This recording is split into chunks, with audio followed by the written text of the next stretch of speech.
Wrong week to quit sniffing glue.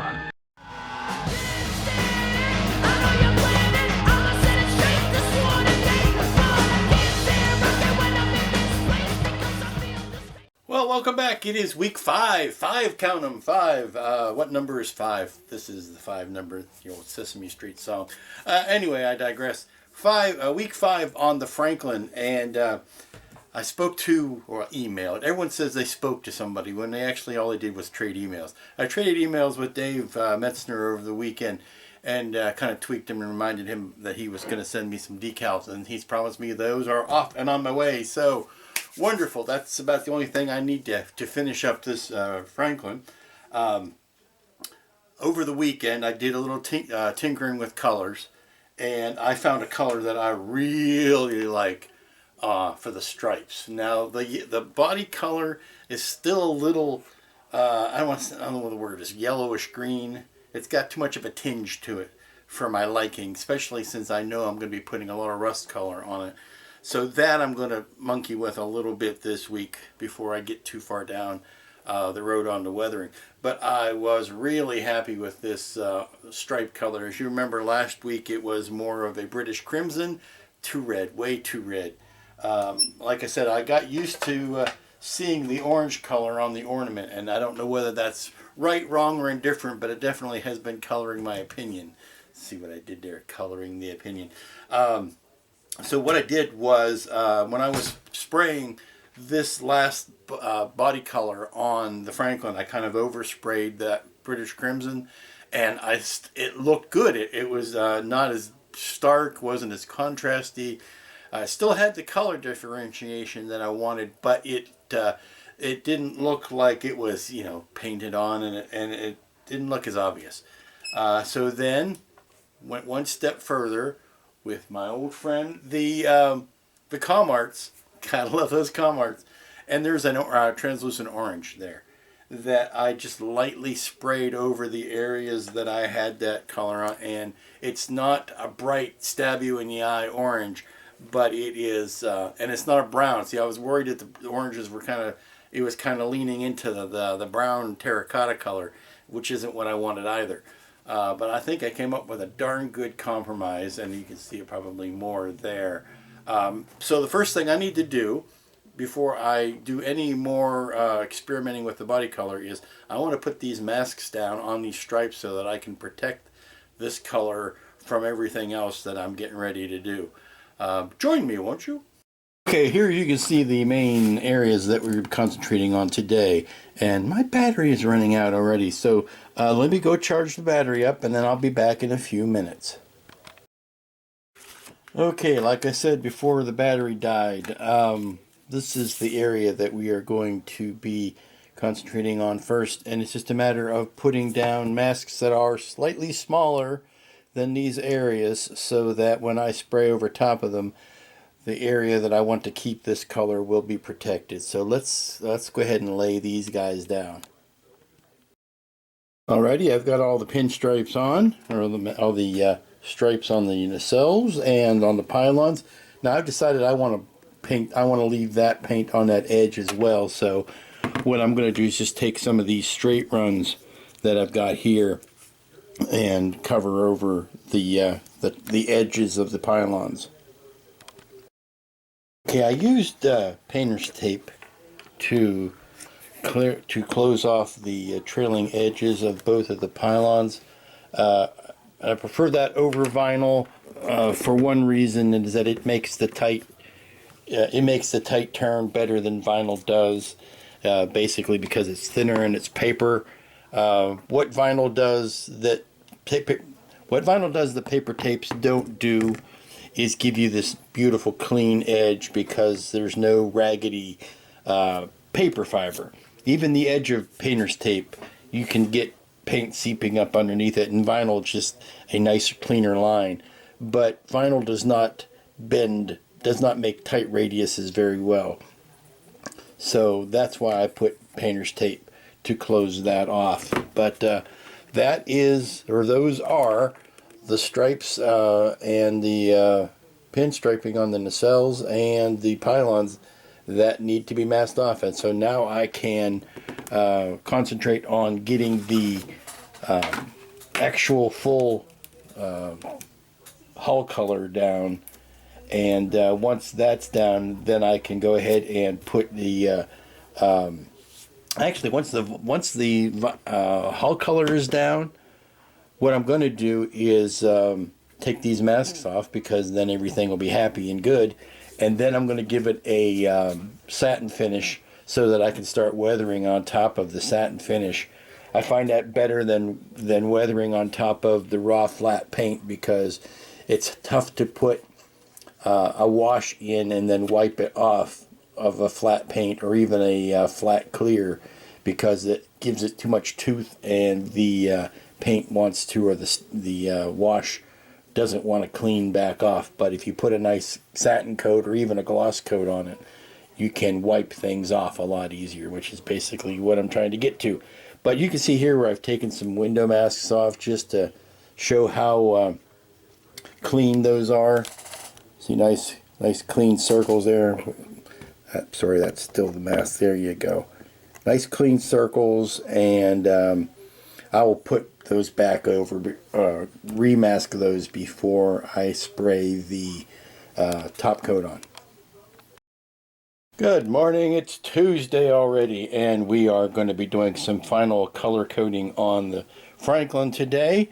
You may notice that black mess in there, and that was a result of taking some watered down tulip and painting in those dark or deep recesses where the paint didn't quite get all the way in, so that it would do some light blocking. And I did you can see even more mess around here, but I've got the most of at least all of the seams that I could find that really jumped out at me.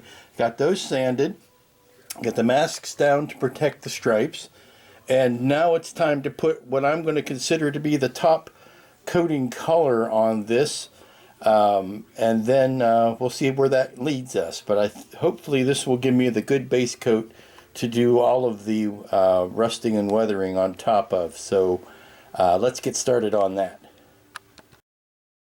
Okay, I'm trying to catch this in mid-coat so that you can see the subtle difference between the top color that I'm putting on and the gull gray color that was underneath. I am not plastering this on now. This is a mixture of a cool gray. It's excuse me. It's basically a very diluted version of Tamiya light gray, which is a cooler end of the spectrum. But it covers very well, but I'm putting it on in light coats, and I am now I'm getting the camera actually over where I'm painting. I've painted this much. I have not painted this so that you can see, and I will come back in a second and show you the difference. So take a mental snapshot of what this looks like right now. Okay, now you can see what it looks like with the coating over it. Notice it's cleaned up all that overspray that I had going on excuse me, around that stripe. And as I've cautioned earlier, these channels are very tough to get down into the middle of, so better several light passes than trying to really just cram that paint in there. And actually the paint that I put on the first time, the gull gray, the lack of a better term, the greener gray, is still there as an undercoat. And this cool gray is just sitting on top of that, and it's letting some of those greenish gray undertones still peek through. So it's all about the blending. Okay, I've got the light top coat on. It is looking more like your traditional Starship and Starship colors.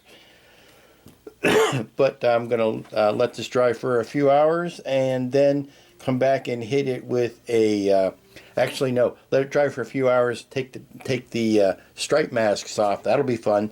And then hit it with a semi-gloss coat so that I can start to put the washes and the weathering on. So next big step will be to take those masks off.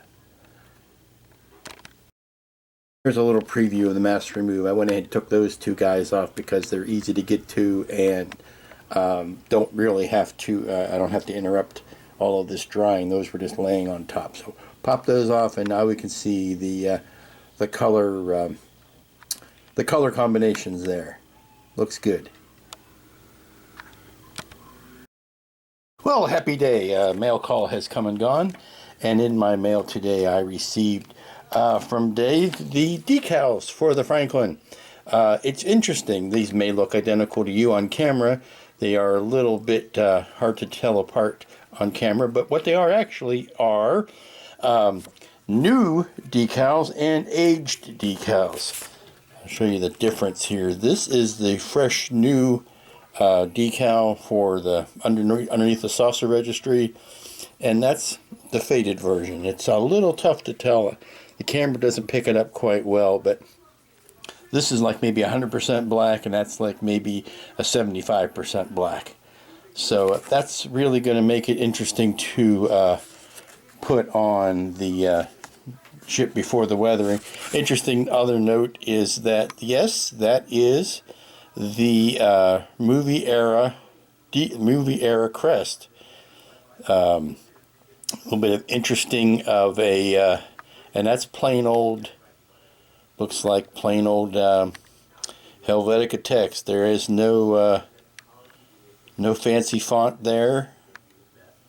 It's not the classic Enterprise font, nor is it the refit microgramma, but it is the refit crest. Interesting.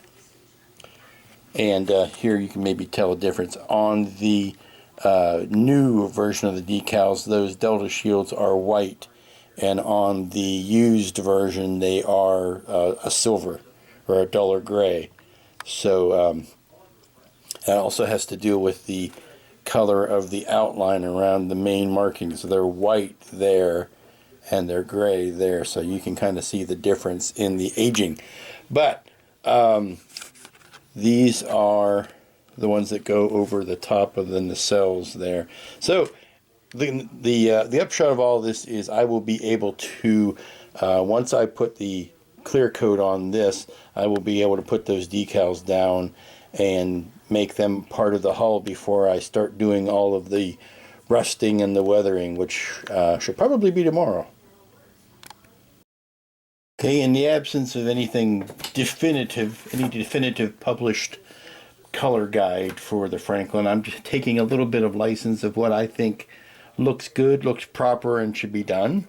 And I've gone in and I've done some gunmetalling on just the some accent details. Basically everywhere where I see a bunch of things stacked together really tightly, like these guys here, or those guys there, or these rings here, or these strips here, I've just gone over with a bit of a gunmetal. Now, this is the new pristine version. Now, of course, maybe you're seeing these stripes for the first time. I can't remember. And the stripes on the engines I don't think I've shown those, but those came out darn snappy, I think. But this is the pristine version, obviously, before it gets gunged up. So I went ahead and put those details in. And here you go with the tape removed. Nice clean lines. Not perfectly clean lines. You do see a bit of overspray still, and that's kind of intentional. Because that's, black overspray and not silver, so it's a different color. And we should be ready for, let this dry and get ready for a good old coat of semi-gloss. I might even do gloss so that I can put those decals down, and then we'll be ready to weather over top of the gloss. Radio, I ducked outside really fast and put a coat of gloss clear on the ship so that I can lay the decals down.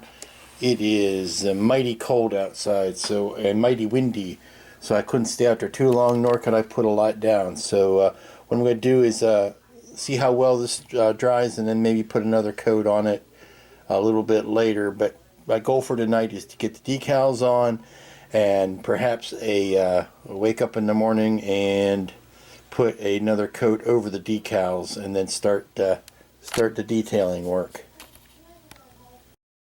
Well, hello and welcome back. It is still Tuesday. It's Tuesday evening, and I'm going to put some decals down on the big numbers that go here, and the stripes and bits that go on the nacelles, so that I can give them all night tonight to dry, and I can coat them in the morning with another clear coat.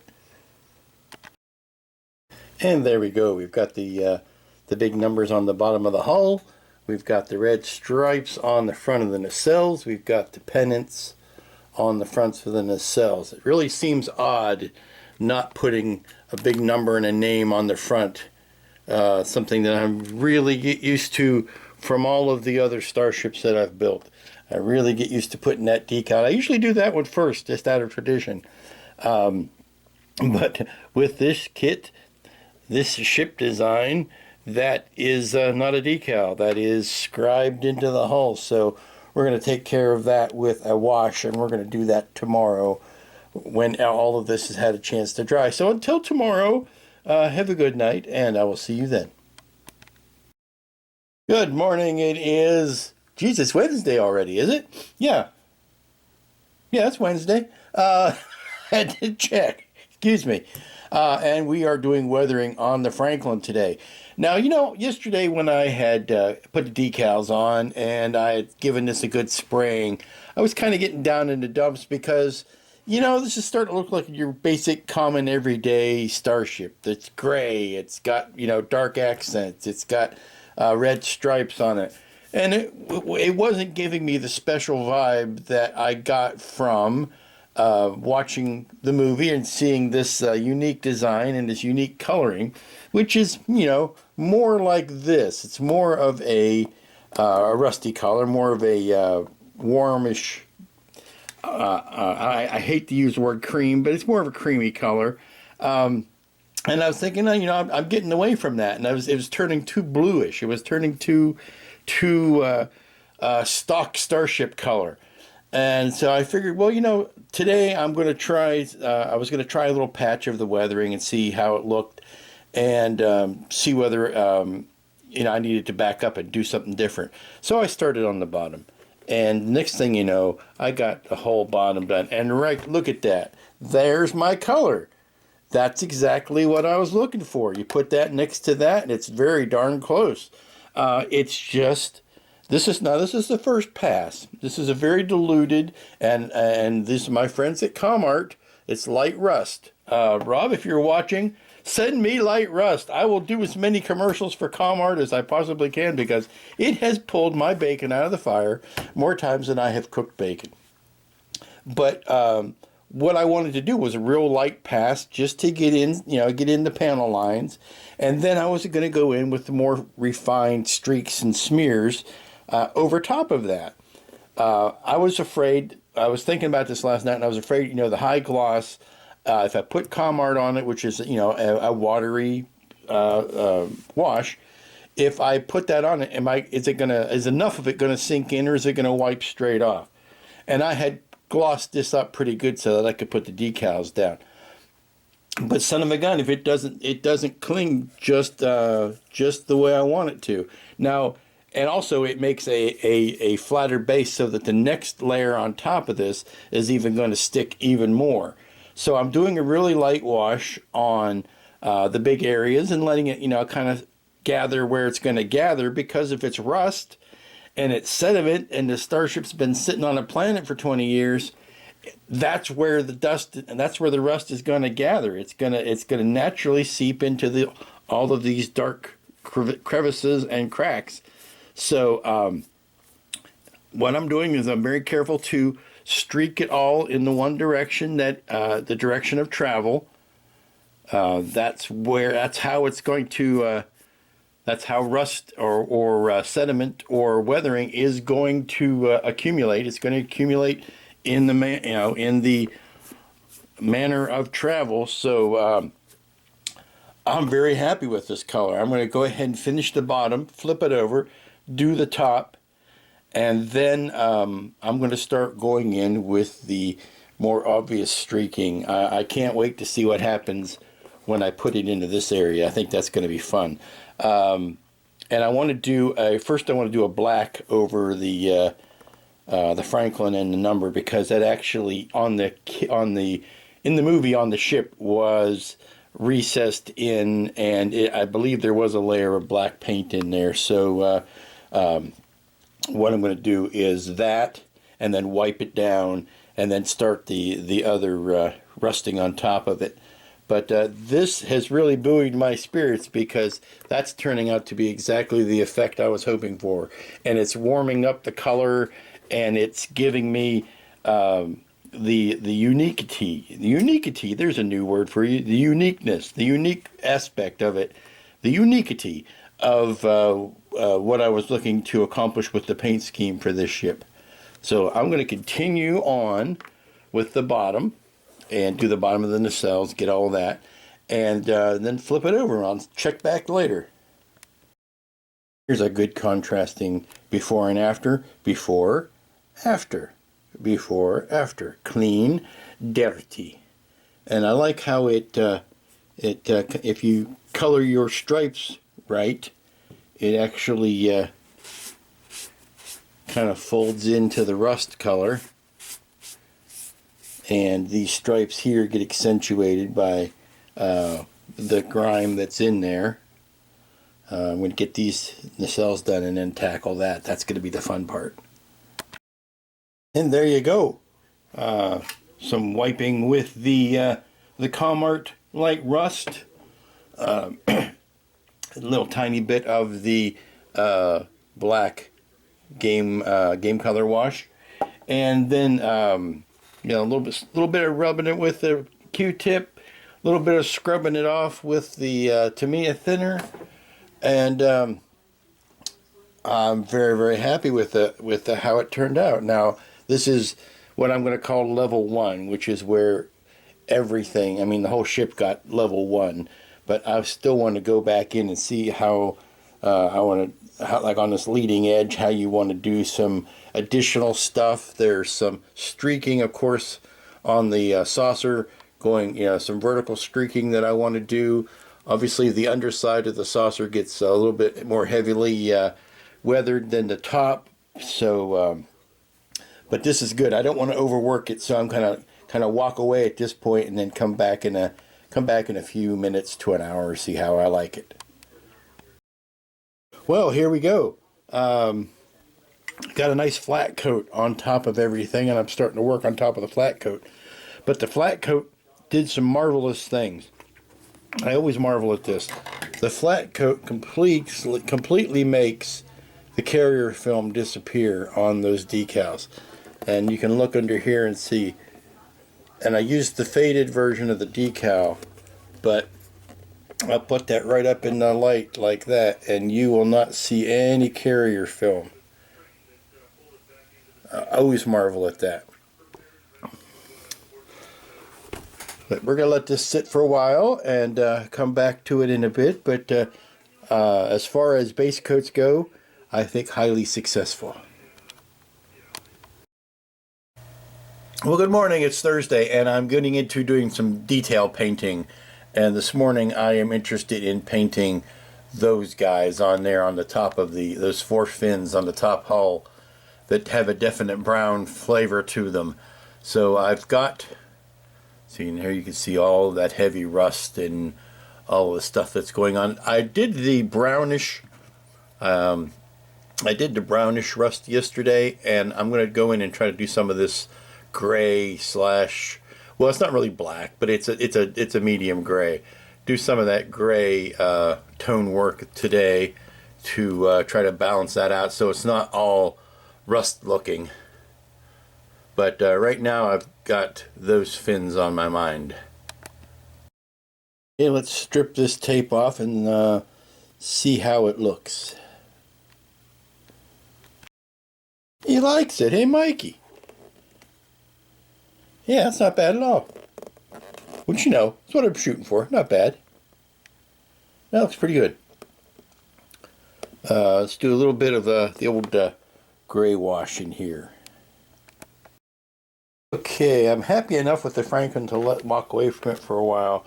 I got to turn my attention to the base. Don't know exactly what I want to do with the base yet. Whether I want to try to paint in every little stinking detail on this, or whether I want to make it look like a bronze or a gold plaque type of thing with, you paint it all gold and then you heavily weather it. I haven't really decided exactly what to do with it yet, so I'm going to ponder that for a while. I don't think it would kill me to go ahead and put a black primer coat on that, so I'll do a black primer coat on the cradle and the base, and that'll give me some more stalling time while that's drying to figure out what to do with the rest of it.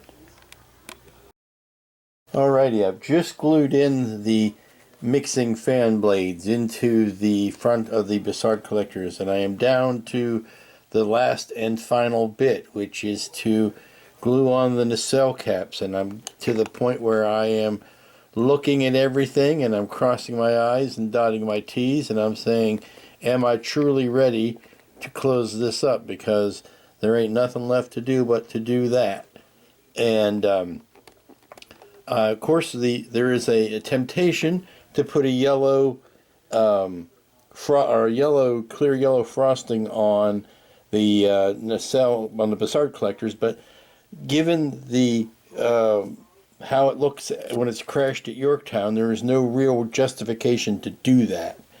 I think what I may want to do is do a slight smoke detail around the back of it, just to bring out the detailing on those ribs. But I don't want to put any color there. That, I think whenever you see the pictures of that with color, it's making up for a lack of lighting in the Bassards themselves. And since I've got plenty of light coming out of them, I really do not want to put an artificial yellow cast on the front of that. So I think that maybe a light smoke, and I'm going to toy with that and see whether it's worth doing before I glue that in. But really to the point where I feel like I am done with the rest of this paint. Anything more will be overworking, I fear. So I'm going to let this sit and gestate and ruminate, and it's only Thursday. I've got one more day this week I can work on it. I'm working on the base right now, which is why you don't see it other than the boomerang here, because it is outside, or I just put a clear coat over it, and I am waiting for that to dry. But dangerously to the point of not wanting to overwork this. And I am sure that in my near future, in my checkered career of model building, I will be building this kit again. So certainly won't be the only opportunity I'll have to improve upon this idea. But when you take a look at, I'm surprised when I come back to this how duplicated, how much of a duplication that is, when it really wasn't intended to do anything more than be a inspiration. But that body color really did end up turning out to be much like that.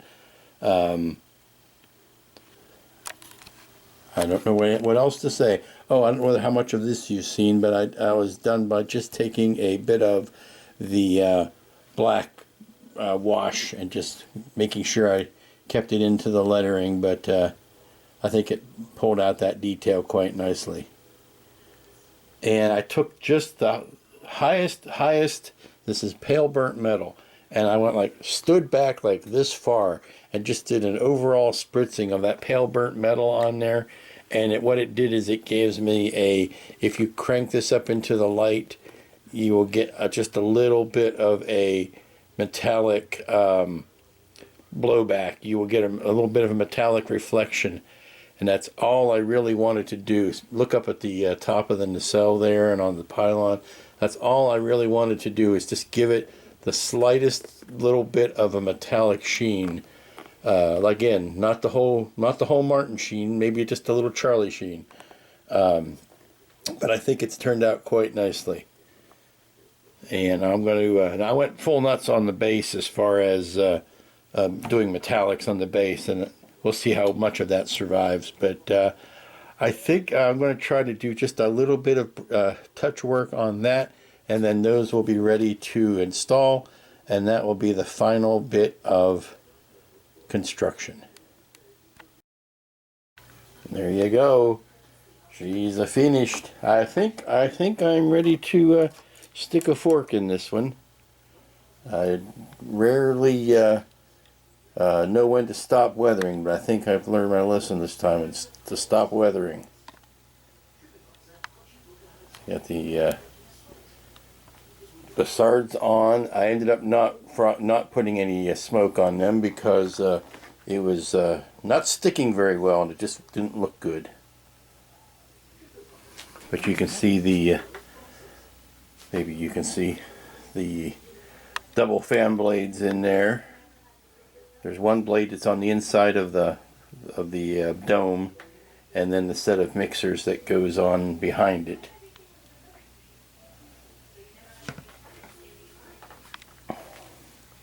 And let me put on the thrusters underneath. Very effective, I think.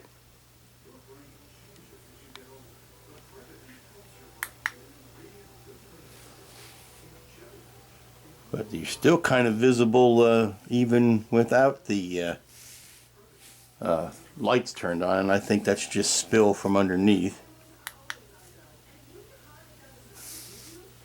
And it looks like I've got one more light leak to take care of. Some things I was, this is not a light, I mean this is shine, this isn't a leak, that's shine. And there's some stuff going on back there that is shine, that is not a light leak. But I think I've got one last light leak right there to take care of. The stuff above it is shine, but I've got one more I can take care of there, and then we'll call it done. But all the window masks are off.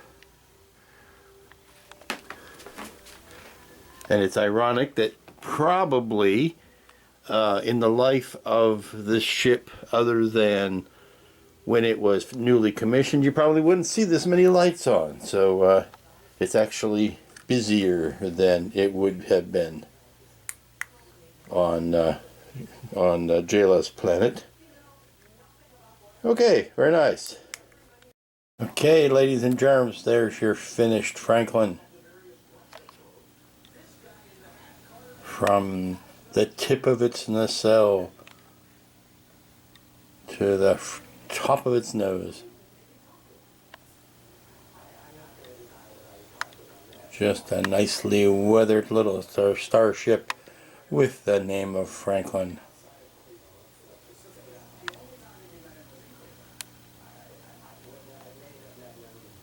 Ta-da! Well, we've come to the end of the week. I'm standing far enough back so that you can see the Franklin shirt. I'm in a very Pennsylvania mood today. It's Groundhog Day. One of my favorite films, by the way. And outside of the very beginning shot in Pittsburgh, all of it was filmed nowhere near actual Punxsutawney or nowhere near Western Pennsylvania. But that being said, between the emphasis being on Punxsutawneyville in Pennsylvania today and finishing the Franklin, I'm feeling very nostalgic and homesick. So here you go. Here is your finished Franklin with zooming features. Actually kind of looks best in this. This is your coming up off the cliff shot. Let me do the there you go, there are the thrusters.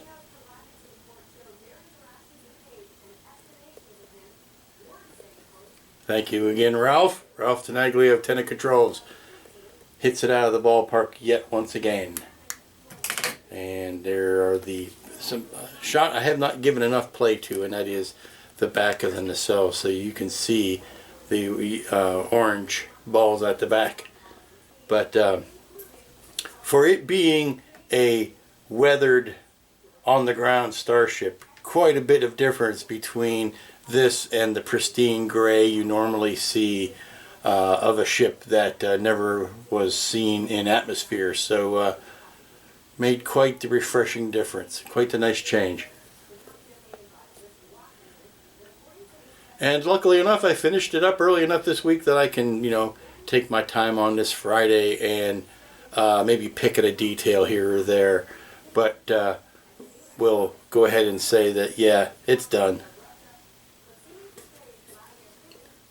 This kit should be gracing the stands, your local hobby shop and or online retailer sometime in February or March, coming up this spring. So be on the lookout for it. And I know Ralph will have his light kit ready. I certainly will have my painting templates ready. And we will go from there. And hopefully it'll do well enough that Mobius will release other starships in the Star Trek Beyond line. I know they've got the license to do all of the JJ movies, so I've heard various subjects that they have up for consideration, but they won't do anything if nothing sells. So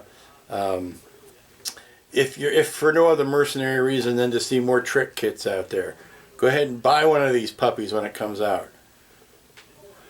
I like it because it harkens back to the classic orange nacelle, classic Trek colors and all of that kind of stuff, without the Apple Store blue nacelles of the Enterprise, or the, everything's glass and shiny white and all of that.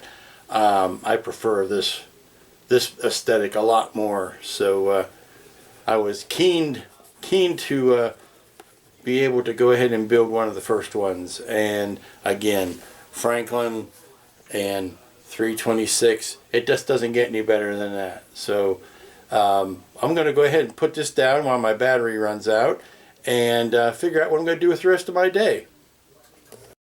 Well, as you might have guessed, I was working on something else whilst I was working on the Franklin, and now since I've got the Franklin finished and it's still Friday afternoon, I figured it's a chance to give this little guy a chance to shine and to show off what he's all about. This is the half-scale Bandai BB-8, and it's like every other Bandai kit in the world, went together like a charm, and it allowed me to play with some weathering, because it was molded all in the three colors that you see, the white, the orange, and the silver gray, but only had one measly tiny, really stupidly placed one red LED that came with the kit.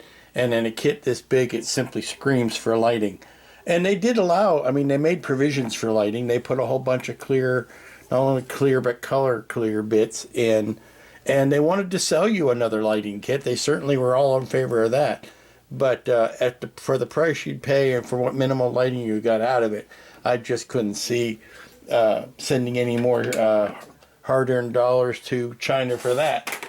Japan, I'm sorry, for that. So I decided to put my own lighting in it. And after stealing an idea I saw on the web for where to hide the switch, this is the result. And the switch is hidden right in here. Boom. There's the lights. We turn this overhead light off, and you can see all of the little incidental panels that have light. I've put light in, and I even lit up his little butane lighter, which of course means I didn't do it in such a way that I could plunk that out and plug it in. If I was really smart, I would have done that and made that modular so that I could close up this door, but I did not do that. I settled for leaving that open as part of this pose. And now the head does turn a bit, and of course the data chip hiding door closes. It's tough to do this with one hand, but it closes up like that. And there is more lighting in the back, and the really fun one, which is the blue one back here, that's lit up back there. Spin this around. But it being a Bandai kit allowed me to age just the plastic without having to repaint anything. But that is part 2 of what I was doing while I was building the Franklin, because there were times during the Franklin when I had to let something dry, or let the paint cure, or things like that, that I went off and did this at the same time. And here's a good shot with as much of the background covered up as possible, so you can see some plain old starshipy goodness. There you can see the thrusters thrusting. Oop, focus.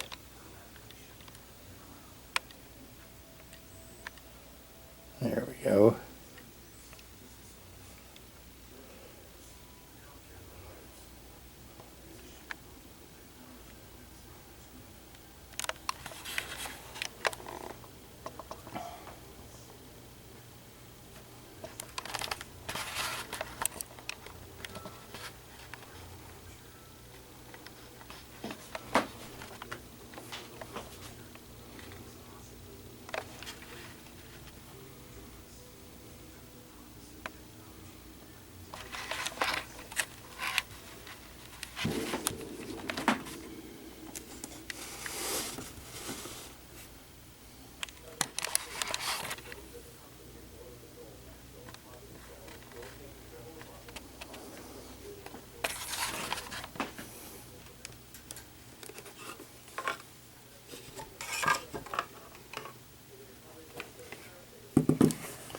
Clear. You'll look at the lights on the bottom. You don't always get to see these, particularly the rears and cells.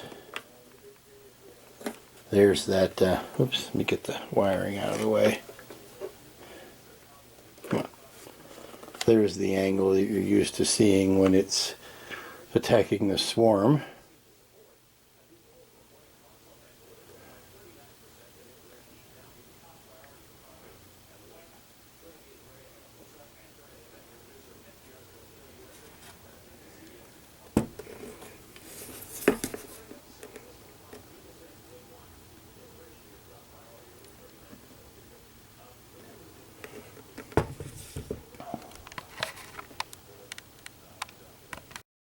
And with that last view, we're going to bid a fond farewell to the Franklin.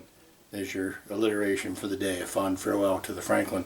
I would like to go put the Franklin back up because I just can't leave it alone.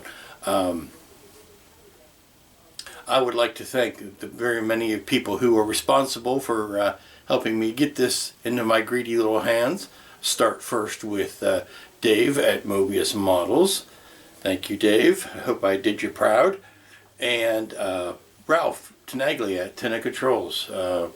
I'll put Tenna's address, their website right there, so that you can fully appreciate all the goodies that Ralph has. See, now you can see just a good shot of those thrusters. All the goodies that Ralph makes for those of us who are not electronically inclined. Ralph makes it so much easier for me that all I got to do is say, Ralph, I'd like something to do this and this and this, and then he poof, it just comes out of the air and it does exactly what I want it to do. So thank you, Ralph, for being the wizard of lighting that you are. But first and foremost, thank you to Dave and Frank and all of the fine people at Mobius for making such a wonderful kit to start with. Yes, you can get good results. Now, admittedly, I'm biased. Like I said, it's Franklin. It's Franklin. So I'm biased, but I can see myself building many of these in the future. And getting this first one built was a joy and a pleasure. So I just can't put it down, but I'm going to.